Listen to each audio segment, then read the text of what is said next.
heures du soir et tout va bien. Il est 9 heures du soir et tout va bien. Enfin, pour le moment, bonnes gens, je vous souhaite le bonsoir. Bonsoir. Je suis le veilleur de nuit de Sarre-Union. Nous allons faire ensemble ce soir un petit tour du centre historique. Est-ce que vous savez ce que c'est, un veilleur de nuit? Non. Pas du tout. C'est quelqu'un qui, à la tombée de la nuit, va parcourir les rues et ruelles des villages et villes pour veiller sur le bon sommeil des habitants. Parce qu'il faut dire que le sommeil des Sarre-Unionnais est un petit peu agité depuis ces quelques nuits. Donc nous allons parcourir ensemble le centre historique. Il va y avoir des personnages hauts en couleur qui n'aiment pas trop les photos. Je vous le disais, donc pas de photos s'il vous plaît. D'accord ? Alors avant de partir dans le centre historique, on va s'intéresser un petit peu à la place de la République. Nous ne sommes pas dans le centre ancien, on est en fait dans le faubourg. Tout à l'heure, nous allons rentrer dans la cité médiévale qui a été parée depuis 1328 de remparts et de 13 tours de garde. Ici, c'est le faubourg construit à partir du XVIIIe siècle. Les habitants qui étaient dans le centre médiéval se sentaient un petit peu à l'étroit. Du coup, ils voulaient sortir. Et un des premiers à être sorti, c'est le boulanger Chatillon, qui a construit le bâtiment juste derrière vous. Il en a fait bien sûr une boulangerie, mais aussi une auberge et un relais pour chevaux.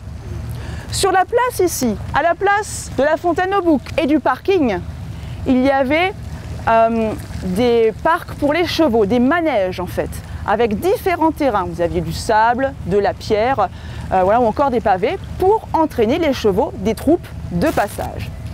Et depuis 1851, vous avez cette fontaine au bouc, symbole, un des symboles de Sarre-Union, qui trône depuis 1851. Alors si on l'observe un petit peu, on voit qu'elle a été faite avec plusieurs matières. Vous avez le bassin, partie inférieure, ainsi que les deux boucs en grès rose des Vosges du Nord, matière qu'on trouve beaucoup dans le sous-sol d'Alsace-Bossu. Et la partie supérieure en fonte, faite par les ateliers de Dietrich de Reichshofen. Ok ? Bien, rien de suspect apparemment sur cette place. Vous voyez quelque chose? Non? Ok. Alors j'ai besoin d'un volontaire pour allumer la lanterne qui va nous éclairer tout au long de la soirée. Est-ce qu'il y a un volontaire parmi vous? Les jeunes? Ouais, tu veux? Tu veux l'allumer? Bien. Alors, tu peux défaire le crochet là comme ça. Voilà. Je te donne les allumettes. Oui, très bien. Voilà, laisse.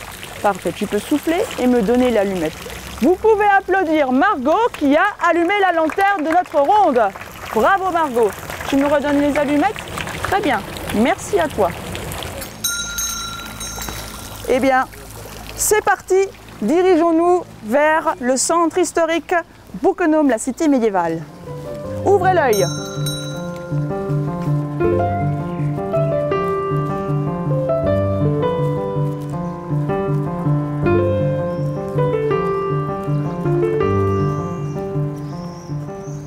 Messieurs, dames, vous êtes devant l'entrée de la ville médiévale. C'était l'ancienne porte basse. Vous voyez là l'espace entre les deux maisons?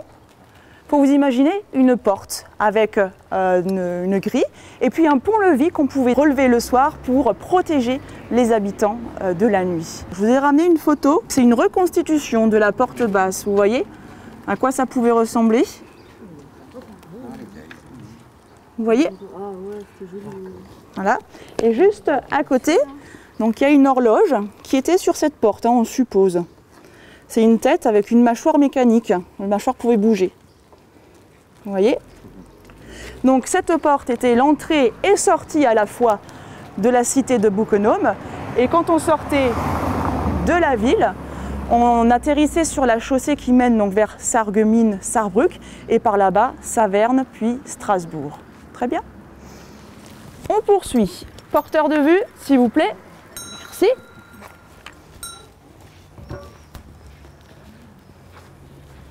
Bon, pour le moment, c'est calme. Rien à signaler. Je m'arrête ici parce qu'on a un élément architectural intéressant. C'est cette fenêtre ici, qui est comme suspendue dans la rue. Hein. Comme ça, on pouvait bien voir ce qui se passait dans la rue, espionner un petit peu. Hein. Est-ce que vous savez comment ça s'appelle dans le vocabulaire architectural? Voilà, un oriel, exactement, une fenêtre en encorbellement. Et elles sont souvent décorées, hein, comme vous pouvez le voir, sur les allèges. Donc c'est le mur qui est en dessous de la fenêtre. Hein. Donc là, ici, de ce côté-là, vous pouvez voir un cygne hein, qui est en train de couver, protéger ses œufs.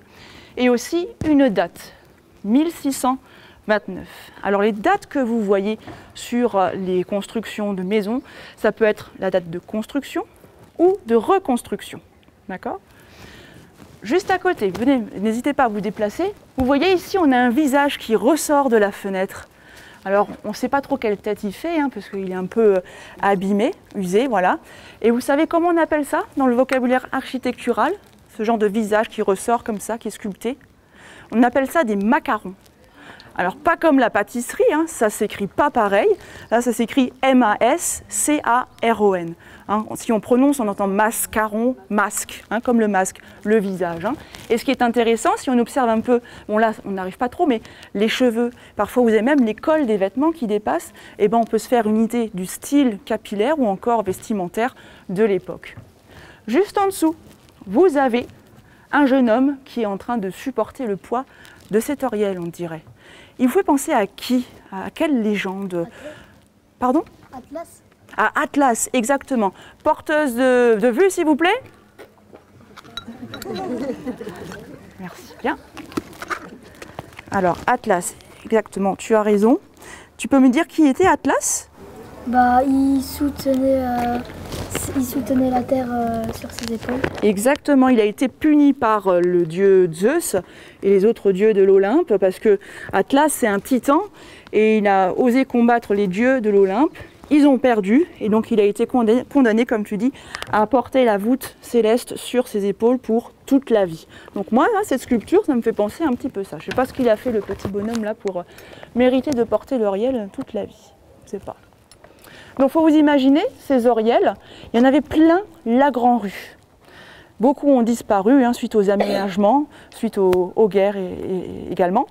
Et les oriels, en fait, sont aussi synonymes de richesse hein, des familles qui habitaient les maisons. Ok. Bon, toujours rien de suspect? Non. J'ai vu que ça bougeait par là-haut, donc on va aller voir un petit peu ce qui se passe. Il y a une taverne, on va voir, il est quelle heure? Il est 21h20, ça devrait être fermé. Porteuse ou porteur de revue pour prendre le relais. Quelqu'un pour prendre le relais? Un petit peu? D'accord, merci. On continue. On va aller voir ce qui se passe en haut de la rue, ça me paraît louche. Oula, mais il y a du peuple là. Bonsoir, bonnes gens. Bonsoir. Ah, rebonsoir. Bonjour. Bonsoir plutôt. Dernière tournée avant la fermeture. Le veilleur de nuit ne va pas tarder. Allez, une bière pour mon ami et moi. Et une pour moi aussi. Tu n'as même pas terminé la précédente, puis je crois que tu as assez peu pour ce soir. Et non, je te paie, pourquoi tu me donnes à me boire? Pas pour t'entendre parler. Oh là, bonnes gens, il est temps de rentrer et d'aller au lit. Et tavernier, il est temps de fermer. Merci, bonne soirée. Bonne soirée. Et à demain. Eh quoi, 5 minutes. Le temps que je termine ma bière. Qu'est-ce que tu n'as pas compris? Les règles sont les règles. J'ai dit qu'il était l'heure de fermer. Allez hop, au lit. Tu vas quand même pas m'énerver. Il en est à sa 4e chope et il commence sérieusement à me courir sur un haricot. Tout à l'heure, il a haussé le ton car j'ai refusé de lui servir encore une fois. C'est bon quoi. On est quand même pas pressé, le temps que je termine ma bière. Mais qu'est-ce que tu n'as pas compris? Non, allez, terminé. Tu veux que je te colle une amende? Je le peux, hein. Et je peux même appeler le gendarme s'il le faut. Il te gardera bien au chaud pour la nuit et tu devras expliquer à ta femme le lendemain matin pourquoi tu n'es pas rentré. C'est bon, hein, on ne peut plus rien dire. Et puis j'ai pas de femme de toute façon, donc... Bon, allez, allez, va-t'en, va-t'en. Oh. Il faut pas m'énerver ce soir. Hein. Il se met dans un pervers là tous les soirs. T'en fais pas, tavernier. Je vais le surveiller de plus près, ce zigoto. Allez, ne traîne pas trop et ferme ta boutique. Bonne soirée à toi. Pas de souci, bonne ronde à toi. Merci. Regardons le bâtiment qui est derrière moi. C'est l'actuelle mairie de Sarre-Union. Elle n'a pas toujours été mairie. C'était en fait un marché couvert, hein, une halle. Donc, il faut vous imaginer, à la place donc, des vitres que vous avez aux portes et aux fenêtres du rez-de-chaussée, eh bien, c'était ouvert et on peut venir faire son marché. C'était aussi un endroit où on stockait le matériel d'incendie, c'est-à-dire les seaux, les crochets, hein, pour lutter contre le feu. Et à l'étage, donc, vous aviez la maison commune, c'est-à-dire la mairie de l'époque.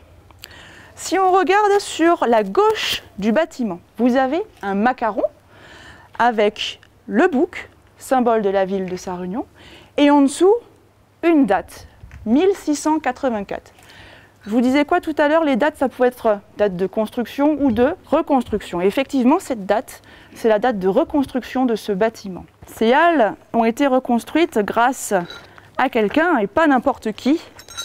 Vous le connaissez sans doute. Oups là.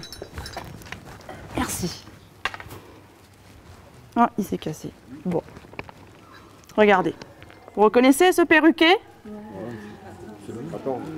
Oui, avec ses chaussures à talons. Louis XIV a fait reconstruire cette halle puisque donc, il était en manœuvre dans le territoire donc aux alentours 1680, dans les années 1680, assisté à des manœuvres militaires, et quand il est passé dans la rue ici, ben, il a vu les halles qui étaient en ruine. Donc du coup, sur ses propres deniers, il a fait reconstruire cette halle. Et on dit même aussi qu'il aurait dormi une nuit à Sarre-Union, mais là, ça va prendre avec des pincettes. Je vais vous montrer l'endroit où il aurait dormi. C'est là où il y avait donc notre taverne, là au niveau de l'Excelsior Cinéma, ancien restaurant, avec au passage, vous voyez, encore un bel oriel. Et aussi, au niveau de Rosalila, vous voyez le bâtiment là, l'hôtel de la Rose, on appelait ça. Ça va prendre avec des pincettes. Allez, suivez-moi, on va voir ce qui se passe au niveau de l'église Saint-Georges.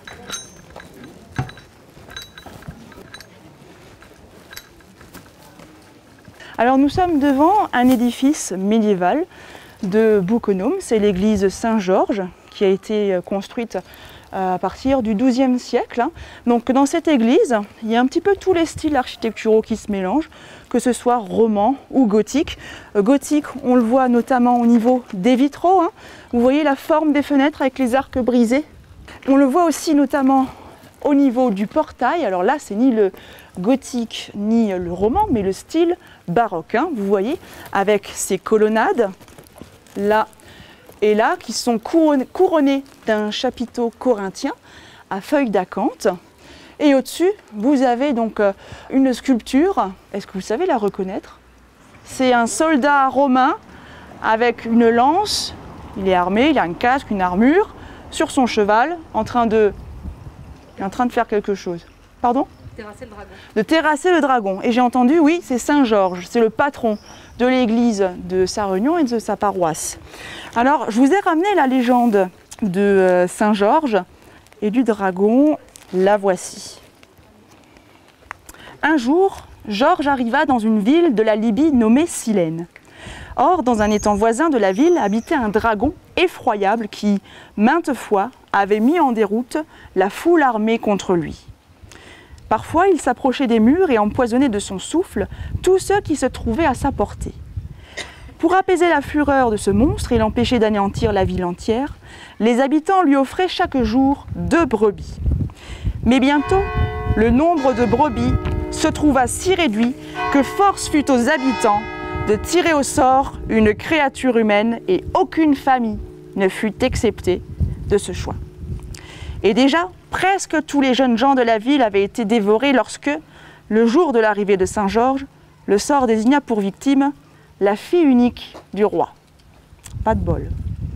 Vêtue d'une robe de mariée, attachée à un rocher aux marches de la ville, la princesse attend donc la mort. Georges pose d'abord une condition avant d'en finir avec le monstre. Il ne tuera le dragon que si le peuple se convertit au christianisme. Contraint, le peuple se soumet à cette demande et on baptisa 15 000 habitants sur le champ. Le dragon souleva sa tête au-dessus de l'étang et Saint-Georges, après être monté sur son cheval et s'être muni du signe de la croix, assaillit bravement le dragon qui s'avança vers lui. Il brandit haut sa lance, fit au monstre une blessure qui le renverse sur le sol. Et le saint dit à la princesse : « Mon enfant, ne crains rien et lance ta ceinture autour du cou du monstre. » La princesse fit ainsi et le dragon, se redressant, se mit à la suivre comme un petit chien qu'on mènerait en laisse. La bête fut ensuite conduite par la princesse jusqu'à la ville où elle fut décapitée. Alors ça se finit pas très bien pour le dragon, c'est souvent comme ça en Occident, alors qu'en Orient, par exemple, en Chine, le dragon, c'est un animal fantastique qui est vénéré. Hein, on le vénère pour avoir espéré de bonnes récoltes. Donc ça, c'était en fait le drapeau de la Chine jusqu'à la fin du 19e siècle, la dernière dynastie des empereurs. Alors que chez nous, hein, vous voyez, le dragon est vu comme un gardien de trésors ou un assassin. Hein. Là, je vous montre des photos du dragon Smaug dans Bilbo le Hobbit. Vous voyez, hein, là, c'est le dragon en tant que meurtrier. Alors, il y a d'autres villes hein, qui ont aussi leur propre dragon. Est-ce que vous en connaissez quelques-uns? Pas très loin de chez nous. À Metz, voilà, il y a... Vous connaissez son nom? Le Graoli, voilà. Il y a aussi Rouen qui a sa gargouille, hein, pareil. Hein, voilà. Bon. Je ne sais pas si vous avez vu sur le côté là, mais il y a des pierres tombales. On va aller voir où elles étaient à l'origine. Venez, on va inspecter ça. Parce qu'on nous a parlé d'apparitions fantomatiques dans les cimetières. On va aller voir ça de plus près.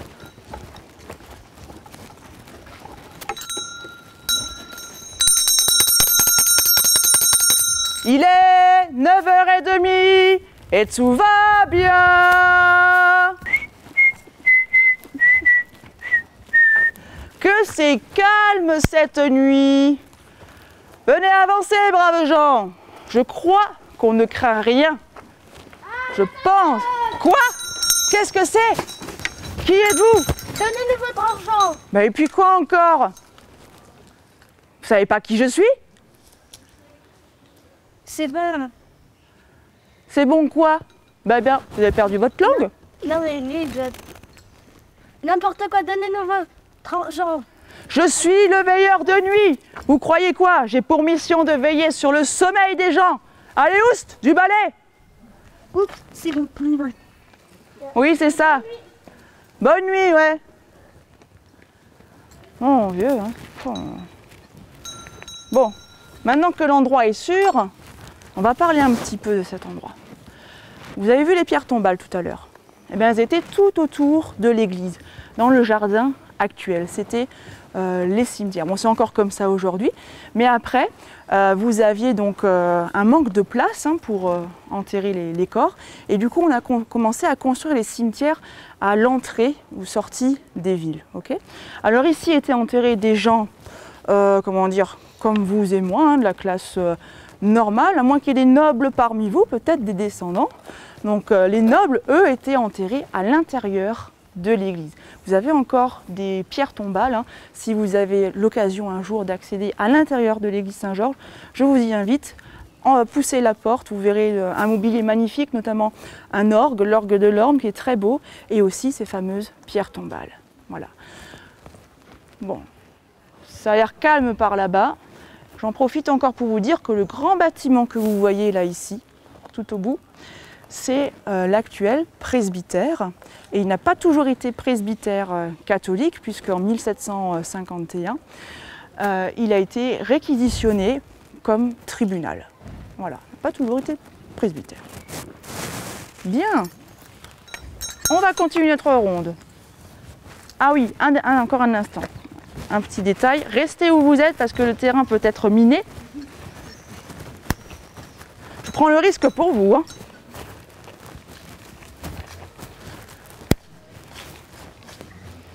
Alors regardez sur le linteau de cette porte.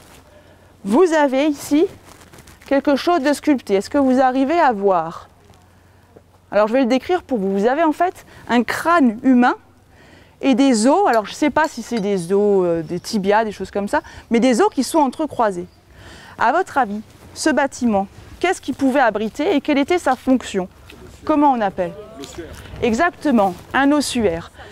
Porteur de vue, s'il vous plaît, j'ai besoin de vous. Merci, pas de souci. Alors, vous montrer à quoi ça ressemble. Alors, c'est pas l'ossuaire d'ici, c'est un ossuaire dans la Meuse. Vous voyez, donc les ossements qui sont rangés. Donc, on a rangé ces ossements des tombes dont la concession venait à expirer. D'accord? Plus personne pour payer la concession. Donc, on déterrait les défunts, les ossements, et puis on les rangeait dans les ossuaires. Voilà.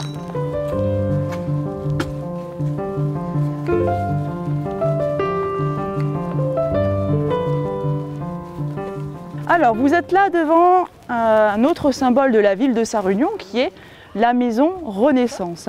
Donc, quand la Renaissance est arrivée, vous aviez donc de grandes maisons qui étaient construites avec souvent encore une cour intérieure et encore après des dépendances qui faisaient que la propriété terminait sur la rue suivante, la rue parallèle. Donc là, vous êtes face à la maison Renaissance. Je vous ai rapporté une vue ancienne du début du XXe siècle, l'ancienne carte postale. Vous voyez que ça n'a pas trop changé, vous voyez. Et si on regarde un petit peu la façade, ces enroulements en pierre, en spirale, ça vous fait penser à quoi? À quel style d'architecture? Alors cherchez pas en Europe. C'est asiatique. Oui, c'est une influence un peu, ça peut faire penser aux pagodes chinoises en fait, exactement. Et il y a aussi une forte ressemblance avec cette maison-là. Je ne sais pas si vous arrivez à identifier laquelle c'est. Elle est en Alsace. Non, pas Turckheim, mais Colmar. C'est la maison Kern à Colmar qui a été construite en 1596 et celle de Sarre-Union a été construite en 1626. Et c'est donc un style, donc Renaissance, qu'on retrouve à la fois en France, mais aussi en Allemagne, en Belgique ou dans les Flandres. On va se rapprocher d'un petit peu de plus près. Suivez-moi. Vous reconnaissez cet élément, le vocabulaire, comment on appelle ça? Cette fenêtre en encorbellement suspendue dans la rue? Voilà, un oriel, alors qui est toujours décoré au niveau des allèges. C'est le mur qui se trouve en dessous des fenêtres. Et là, on a cherché à imiter en fait le fer. Vous voyez, des pièces en fer forgé. Parce qu'en Alsace-Bossu, on était plus doué à tailler la pierre que de faire des œuvres, de la décoration avec du fer. Et ils vont même jusqu'à imiter les vis que vous pouvez voir ici, par exemple, là ou là. Vous voyez? Il y en a encore un deuxième, encore plus grand que celui-ci. C'est dommage que ce soit fermé parce qu'il y a un magnifique escalier en colimaçon. Oui. Ouais. Qui donne sur... Qui monte dans les étages. Alors l'escalier, comme dit madame, on le voit, on le devine ici. Vous voyez là, le mur qui s'avance, il est juste là. Un escalier en colimaçon du coup. En pierre de taille, enfin en grès. Voilà, en grès. Et on appelle ça aussi un escalier à vis dans le vocabulaire architectural, qui desservait du coup les différentes pièces. Voilà. Vous avez ici donc cette grande oriel sur 4 niveaux et à chaque fois c'est décoré, vous voyez. Donc ici on a des fruits, on retrouve donc du raisin, là des pommes sans doute, et ici un visage, alors qui est typé. Ça vous fait, oui, typé asiatique, chinois. Alors c'est en fait Saint François Xavier qui est représenté sous des traits asiatiques. Alors pourquoi? Parce que c'était un missionnaire, un évangéliste. Il était parti en Extrême-Orient prêcher la bonne parole. C'est pour ça qu'il a cet aspect donc, de traits asiatiques. Si on regarde de ce côté-là, notamment la toute dernière fenêtre tout en haut, on voit qu'elle est aveugle et qu'il y a un meneau qui la sépare en deux. Le meneau, c'est le montant en pierre qui sépare la fenêtre en deux.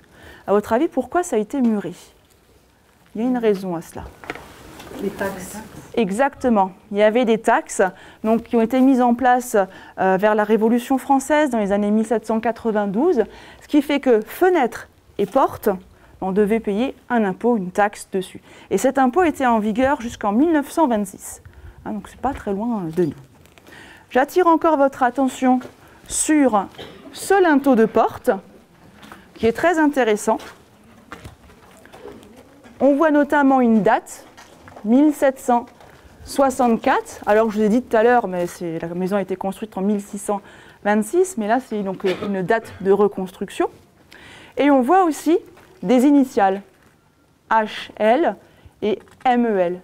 Les initiales correspondent en fait aux époux qui habitaient la maison à l'époque. Et encore mieux, au milieu, vous avez un emblème sculpté qui disait ce que faisait le propriétaire de la maison. Alors, est-ce que vous arrivez à décrire ce qu'il y a dessus?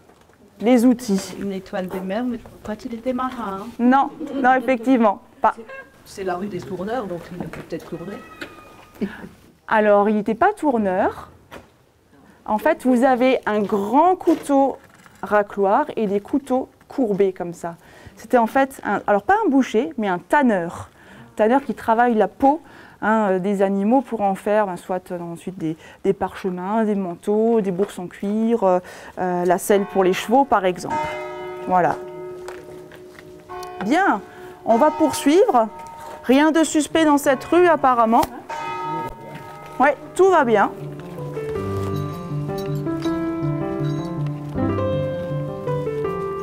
Bonsoir, c'est le veilleur de nuit, n'ayez crainte.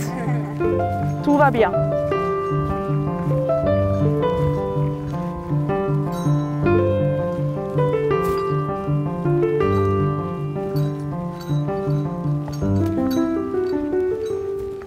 Alors je fais un petit stop ici parce que nous allons emprunter la rue du Passage qui se trouve là, juste sur notre droite. Mais je vous demande d'observer la maison, je vous montrerai avec ma canne. Il y a sur les linteaux des fenêtres et des portes des visages sculptés. Et ces visages sculptés, apparemment, ça représenterait les propriétaires qui habitaient dans cette maison. Mais il y avait aussi une autre raison à ce que ces visages soient sculptés. C'était en fait pour repousser les mauvais esprits, pour éviter qu'ils rentrent à l'intérieur des maisons. Il y en a un premier ici. On est surveillé, attention à vous.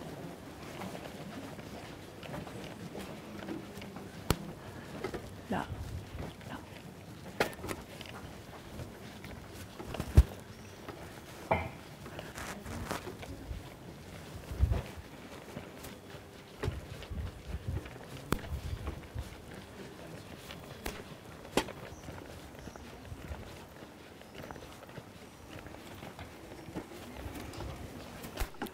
Bien, tout le monde est là? Alors on s'est arrêté ici parce qu'on a encore un oriel là, cette fois-ci triangulaire. On peut remarquer en bas au niveau des allèges qu'il est encore ajouré, décoré, hein, ça imite la décoration de métal, fer forgé.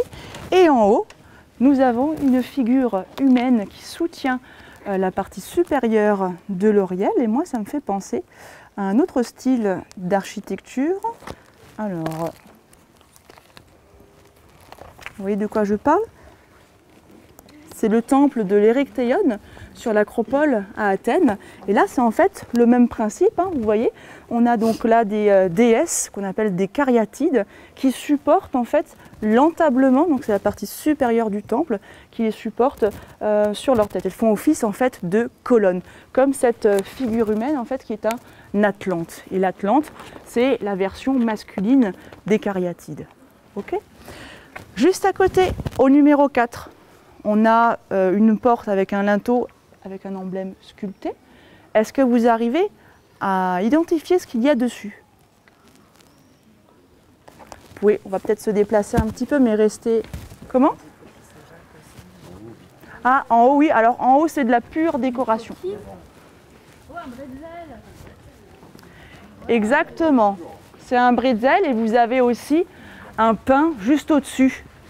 Vous voyez, le bretzel et ensuite, tout en haut, le pain qui couronne le tout. Avec encore une date, 1589, date de construction ou de reconstruction. Bon, on va continuer par là. Suivez-moi.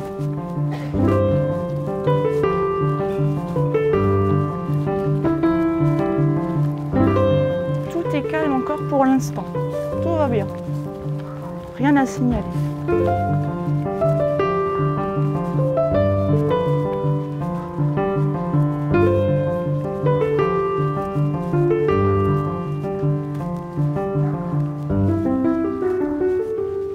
Alors je m'arrête ici parce qu'on est devant encore un autre édifice religieux.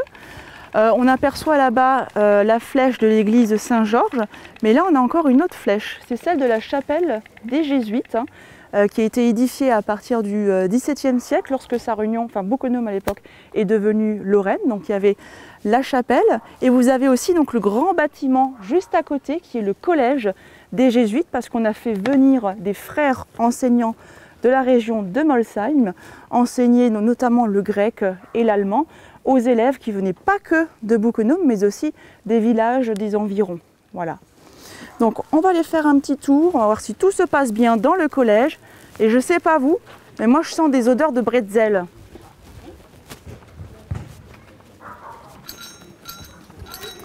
Alors le dernier ferme la porte s'il vous plaît.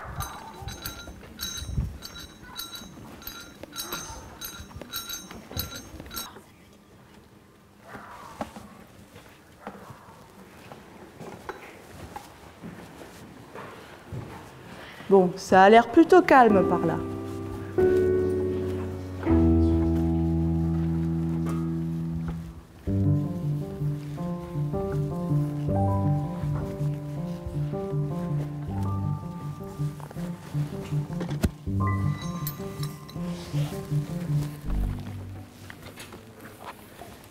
Venez, approchez-vous, tout le monde est là. On n'a perdu personne. Oui, ils sont délicieux ces bretzels. Et d'ailleurs, vous savez comment ont été faits les bretzels? Moi je sais. Attendez, je vous raconte. Au Moyen-Âge, un moine italien s'est inspiré des autres moines qui attendaient leur bière les bras croisés comme ça. Non, comme ça. Enfin bref. Et du coup, il en a fait un pain qu'il a distribué aux moines et aussi aux élèves du séminaire. Mais non, il n'est pas du tout ça. C'est un boulanger de Bouxwiller qui a inventé le bretzel. Il a été condamné par le roi parce qu'il a mal cuit son pain. Il risquait d'être exécuté. Sa femme a alors supplié le roi de lui laisser une dernière chance. Le roi a décidé qu'il serait sauvé s'il réussissait à faire un pain au travers duquel on pourrait voir 3 fois le soleil briller. Et même qu'au moment d'enfourner la plaque, un chat l'a fait tomber dans de la saumure. De la sauce? De la soupe? Non, de la saumure, c'est de l'eau et du sel. Le boulanger n'avait plus le temps de recommencer, alors il l'a fait cuire comme ça. Le roi a beaucoup apprécié ce nouveau pain, et c'est pour ça que le bretzel est l'emblème de la corporation des boulangers d'Alsace. Ah là là, on dirait que vos histoires ne sont que des légendes et qu'on ne saura jamais vraiment. Allez, c'est bon, on y va.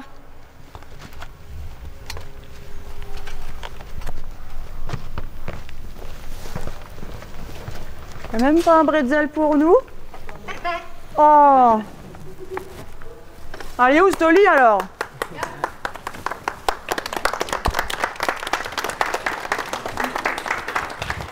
Ah.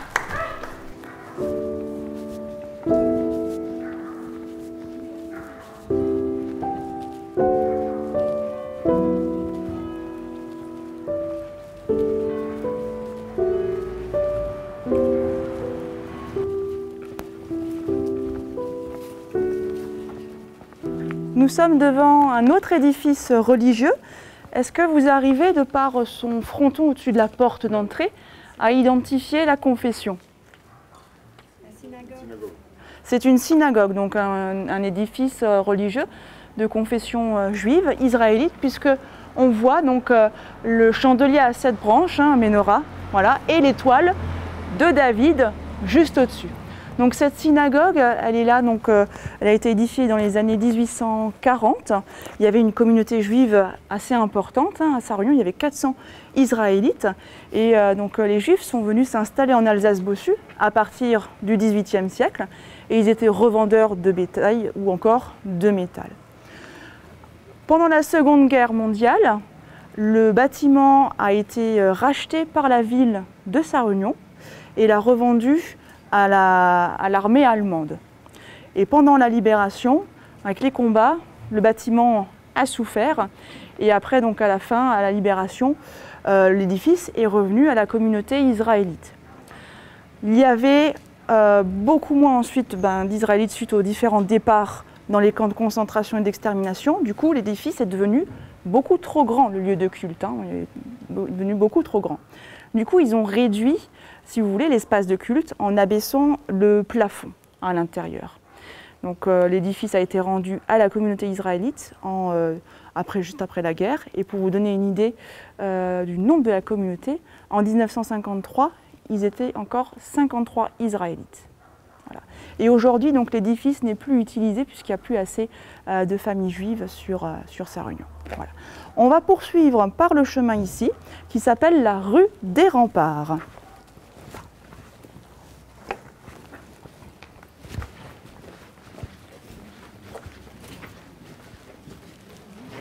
Alors vous pouvez observer sur votre droite un petit passage, une passerelle entre la synagogue et une autre maison. C'était en fait la maison du rabbin. Voilà, les deux greniers étaient reliés.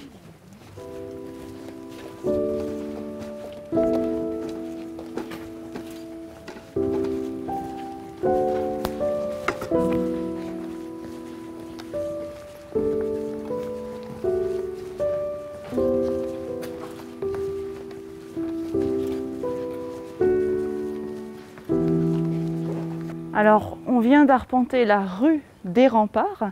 Elle porte bien son nom parce que tout le long des maisons, il y avait des remparts qui étaient accolés à l'époque. Bouquenôme était d'abord un village et en 1328, vous avez Frédéric II de Sarrewerden, comte de Sarrewerden, qui habitait à Sarrewerden, hein, c'est un village juste à côté, qui habitait dans son château, qui a donné des lettres d'affranchissement au village de Bouquenôme. Du coup, les villageois sont devenus des citadins. Et un des surnoms, un des sobriquets donnés aux Sarre-Unionnais, c'est Clarp, je veux dire en patois, grande gueule, frimeur, hein, parce qu'ils sont fiers d'être citadins. Voilà. Donc, un rempart est édifié avec 13 tours de garde. Et là, derrière moi, vous avez un vestige de rempart. Il y avait une maison qui était accolée, hein, qui a été arrachée, et grâce à ça, notamment, on peut voir les vestiges. Vous voyez les pierres là? Ça, ce sont les pierres du rempart. Il pouvait atteindre jusqu'à 6 mètres de haut et le mur était épais de 1,50 m. Je vais vous montrer maintenant les vestiges des 3 tours qui restent sur les 13. Suivez-moi. On voit la forme arrondie de la tour, donc, qui a été tronquée. Hein. Elle était beaucoup plus haute que ça, tronquée parce que voilà, au fil des époques, il y a eu des aménagements. Hein. Donc voici, ça c'est une des premières des 3 que je voulais vous montrer. Et on va aller voir les 2 autres qui sont qu'on peut voir depuis l'extérieur de la ville. Là, on va sortir de la cité médiévale.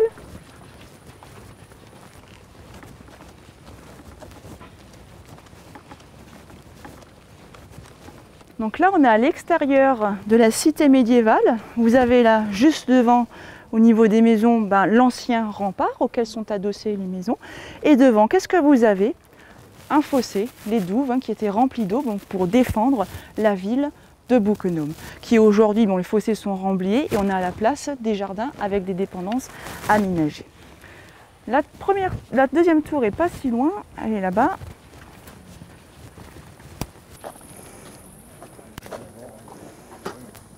On arrive au niveau de la deuxième tour. Est-ce que vous l'avez percevée? Elle n'est pas facile à voir.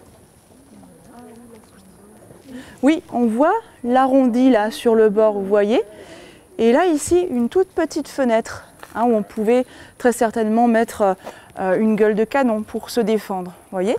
Et je vais vous montrer la troisième, qui est la plus belle des 3. Vous la voyez, la troisième? C'est la plus belle des 3. On voit vraiment bien l'arrondi, tronqué comme les 2 autres, hein, à cause des aménagements. Voilà.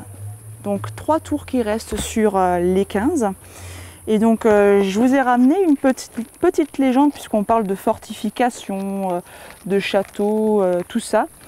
Il y avait un château aussi à Sarre-Union, et puis apparemment il était hanté. Donc près de Sarre-Union s'élevait autrefois un château où résidait l'un des anciens régents du comté de Sarrewerden. Aujourd'hui encore, tout le monde connaît sa cruauté. Ces sujets devaient souvent venir des villages environnants, même la nuit, pour lui payer des corvées. Ainsi, le croassement des grenouilles de la Sarre, toute proche, troublait souvent le sommeil du gracieux seigneur. Il fallait donc faire venir des subordonnés qui devaient fouetter l'eau avec des bâtons et des cravaches pour dissuader les musiciens nocturnes de chanter. Est-ce que vous pouvez me faire une chorale de grenouilles? Ouais, c'est vrai que c'est pas très agréable pour dormir, hein. Mais la punition divine n'a pas manqué. L'âme du prince ne trouva pas encore le repos dans la tombe. Dès le lendemain de l'enterrement, son esprit errait sans cesse dans les salles du château. On le vit au 2e étage, regardant par la fenêtre. Non, personne, hein. Plus tard, il continua d'apparaître toutes les nuits dans le château, y semant la terreur. C'est pourquoi le château resta longtemps inhabité. D'ailleurs, on n'a plus trop de traces de ce château, donc c'est tant mieux, moi je le dis, hein. Bon, ça parle de fantômes, tout ça, malheureusement, on doit encore contrôler un dernier point, c'est le cimetière. On nous a signalé des apparitions fantomatiques, donc on va aller voir ce qui se passe là-bas. C'est parti.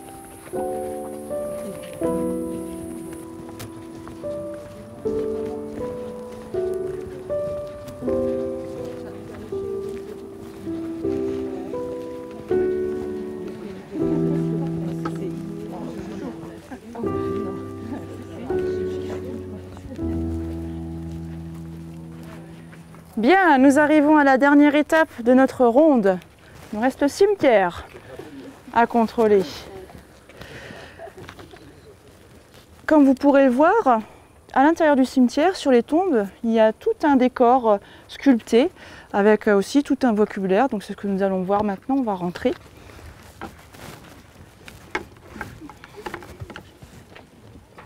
Et le dernier ferme la porte, s'il vous plaît.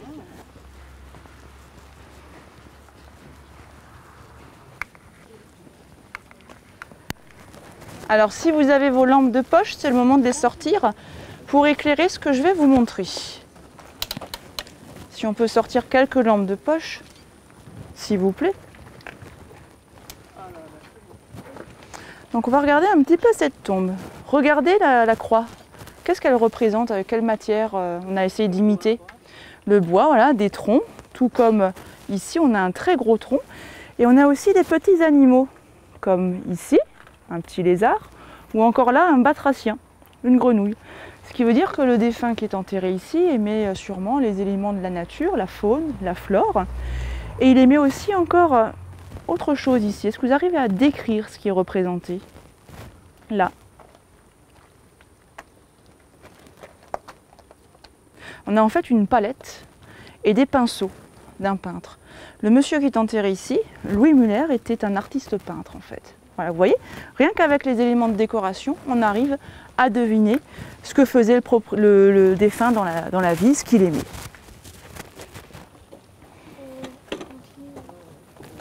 Autre exemple, vous avez ici 2 colonnes brisées.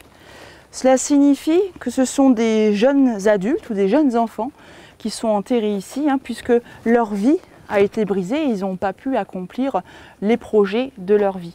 On voit aussi également des feuilles de lierre.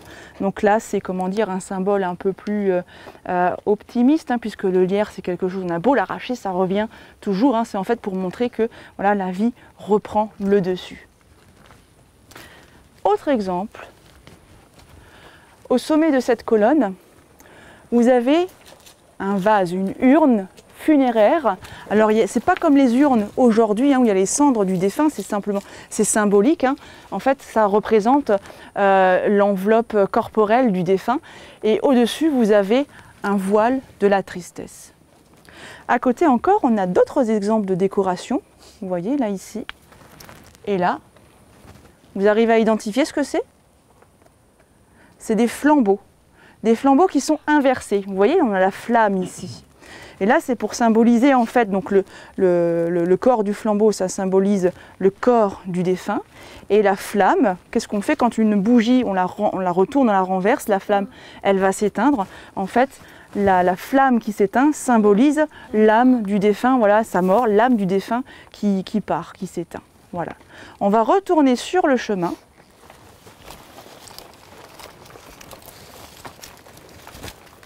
Vous vous rappelez de la partie supérieure de la fontaine au bouc qui est faite en fonte? Là, vous avez un Christ en croix. Si vous pouvez pointer les lumières vers le Christ, vos lampes de poche pour qu'on puisse mieux le voir. Voilà. Il est également en fonte et il a été aussi fait par les mêmes ateliers donc, de Dietrich Reichshofen, les mêmes qui ont fait la partie supérieure de la fontaine au bouc. Et juste là, on a une tombe encore intéressante. Rien qu'avec la décoration, est-ce que vous pouvez éclairer s'il vous plaît? Est-ce que je montre? Voilà, super. Est-ce que vous arrivez à décrire ce qu'il y a dessus? Il y a plein de choses. Hein. On voit ici des cierges et puis et un encensoir. Donc à votre avis, qui c'est qui est enterré ici? Un curé, effectivement, un curé de Sarre-Union qui est enterré là. Et là, on retrouve sur la colonne, vous voyez, les éléments donc du lierre. On va continuer par là, sur le chemin, sur l'allée principale. Alors là, on est situé devant une grille hein, qui entoure des tombes. Généralement, donc des grilles en fer forgé, elles sont assez jolies, hein, elles sont bien faites. Généralement, quand vous avez des tombes qui sont clôturées comme ça veut dire qu'il y a des gens importants qui sont enterrés là. Et en effet, vous pouvez voir là ce qui est inscrit sur les tombes, c'est la famille de Langenhagen. Là, on a Octave de Langenhagen, qui était en fait des chapeliers. Hein, c'est la chapellerie de Langenhagen, que vous connaissez peut-être. Ils ont commencé tout petit, c'était un artisanat, hein, du côté de la Villeneuve, et après ils ont commencé à grandir, et ils se sont implantés donc, de l'autre côté du pont, là où vous avez le Carrefour Market, anciennement Coop, aujourd'hui. Hein, il y avait l'usine avec la cheminée en briques. Voilà. Et si on regarde un petit peu cette tombe-là, est-ce que vous pouvez éclairer s'il vous plaît? Voilà.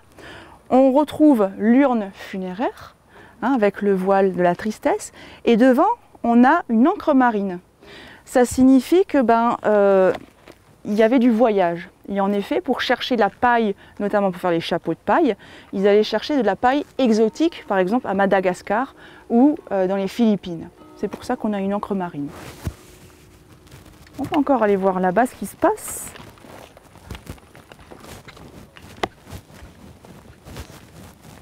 Vous voyez, on a deux mains qui s'entrelacent. En fait, la main des époux. Alors, ils ne sont pas forcément tous les deux morts hein, quand cette sculpture était représentée. Et souvent, on pouvait voir aussi l'alliance hein, d'un des deux époux. Et on voit aussi donc là les manchettes hein, qui sont représentées. C'est intéressant. On peut voir un petit peu le style vestimentaire. Et donc, le fait donc, que ces deux mains soient entrelacées comme ça veut dire que l'amour doit triompher sur la mort, même si le premier époux décédé est parti. On va aller voir là-bas de l'autre côté ce qui se passe. Pour l'instant, tout est calme. Ouh, je vois des silhouettes là-bas au bout. C'est étrange. À cette heure-ci, tout le monde devrait être au lit. Rien de suspect, les enfants? À part là-bas au bout, ouais, c'est étrange. Hein. C'est louche. Oui, il y a trop de lumière, justement. Hein.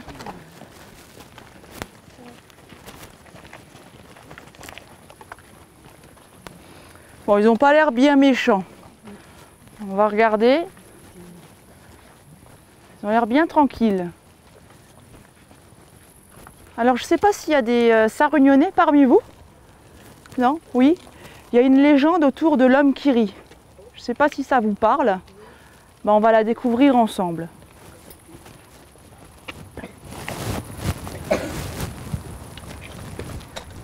Il était une fois, à la fin du XVIIIe siècle, un homme que tout le monde disait être sorcier. Un jour, cet homme mourut et personne ne le rend car il pratiquait la magie noire. Si, tu vois quand on a apporté le cercueil de l'homme, là, en haut, à sa fenêtre, j'ai vu l'homme à sa fenêtre avec sa chemise de nuit. Oh oui, il rigolait et il a même dit « Voici, vraiment, vous êtes débarrassé de moi, mais ce n'est pas pour tout de suite. » Tu as raison. Eh bien, maintenant, tout le monde se plaint du bruit au village. Ils sont tous terrorisés à cause de ça.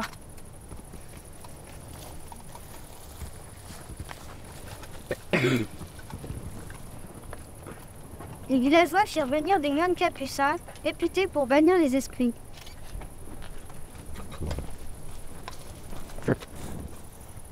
Il paraît que l'homme habitait ici. Il terrorise le village même en étant au cimetière. Tu as raison. Il faudrait que nous trouvions une solution. Si nous le bannissions en dessous d'un pont, Oui, là au moins il ne devrait plus poser de problème. Sans se voir.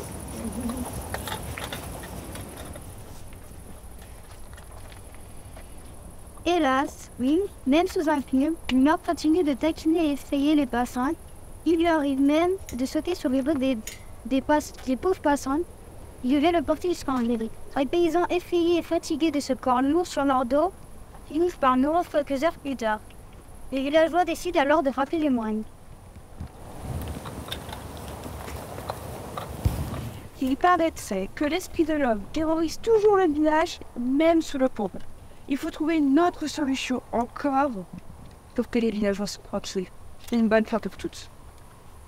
Je pense que nous devrions le bannir dans un puits. Ouais, mais il faudrait murer le puits. Oui. Comme ça, Et que ni la lueur du soleil ni la lueur de la lune. n'atteigne ce mort.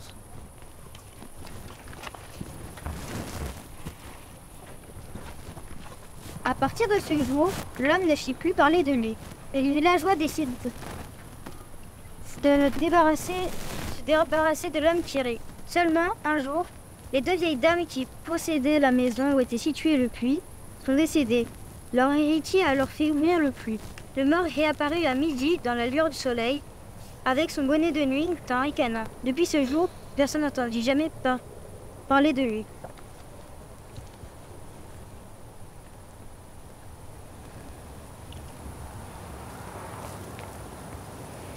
Bonne nuit. Bonne nuit, jeunes gens.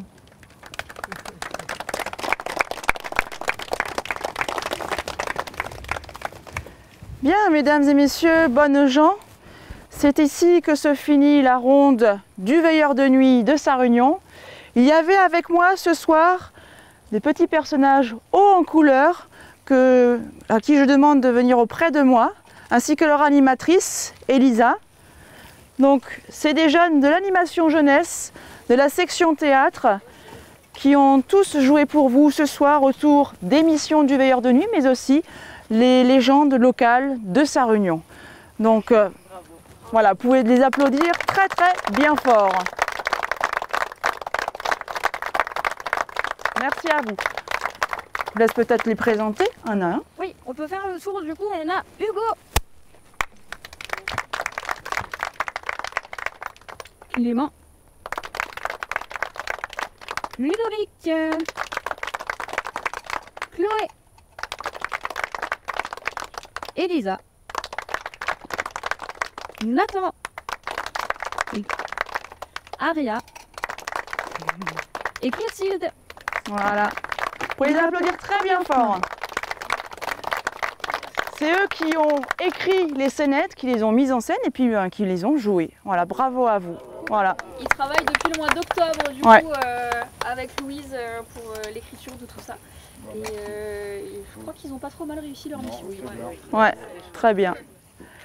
Voilà, donc c'est ici que se clôture la ronde. Je vous remercie à toutes et tous pour votre participation, votre attention. J'espère que ça vous a plu. Voilà. Si ça vous intéresse, j'ai des petits livrets avec les activités qu'on organise tout au long de l'été. Donc il faut venir auprès de moi et puis je vous donne le petit carnet d'activités. Vous retrouvez notamment les rondes de veilleur de nuit de Lorenzen, mais il y a aussi des visites où les jeunes sont aussi là également. Ils font d'autres scénettes, pas les mêmes qu'à Sarre-Union, donc vous pouvez revenir. Et aussi des visites de ferme, voilà, d'autres activités de ce genre. Voilà. Je vous remercie en tout cas et je vous souhaite encore un bon retour et une très bonne nuit aussi. J'espère que vous n'allez pas faire trop de cauchemars. Voilà, merci à vous. Bonne nuit.